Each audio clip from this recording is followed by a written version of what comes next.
Our conversation today is about the New Frontier Hotel and Casino, or what's left of it. Actually, it's gone, but we're going to talk about Las Vegas and what happened to the casino, what happened to the hotel. Think of Las Vegas as a private poker game where only certain groups of people can play in this private poker game. I'll show you some of the pictures of the players in this poker game as we go along. This man's name is Yitzhak Tshuva, an Israeli businessman based out of New York. We have a billionaire from down under, James Packer. We have Phil Ruffin from the beginning of the poker game. He got up out of the game early, cashed out. But again, think of this game of these casino hotels as a private poker game.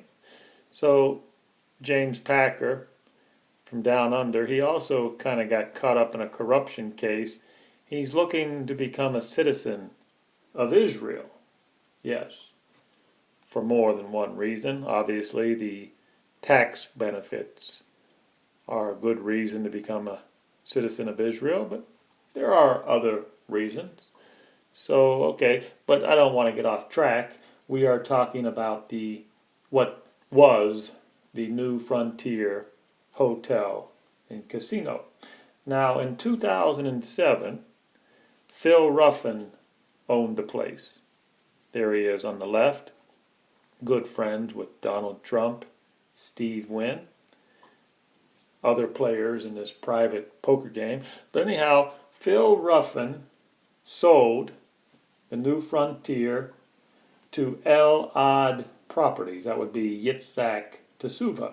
He sold his hotel and casino for $1.2 billion. Yes, that's correct. In 2007, right before the housing crash, he sold the New Frontier to this man here, the Israeli businessman, for $1.2 billion. At the time, I think it was a record for the amount of money paid per acres. Now, Yitzhak immediately brought the Frontier down.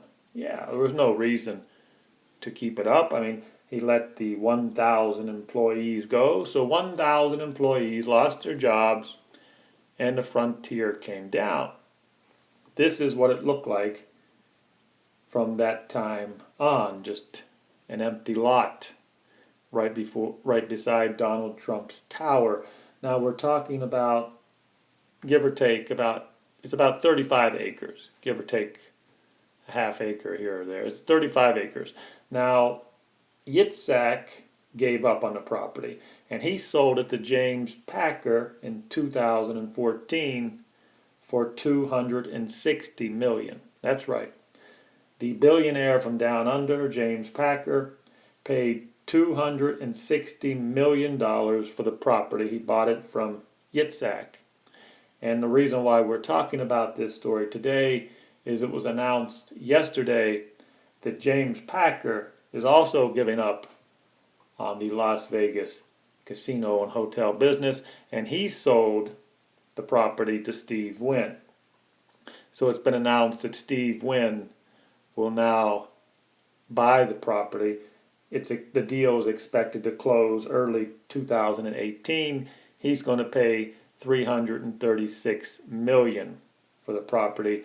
That's what he will pay James Packer. Now, Steve Wynn, his company has a $10 billion of total debt. He has about $2.7 billion in cash, and he booked a $345 million in profit so far this year. Let's see if he's smart enough to cash out.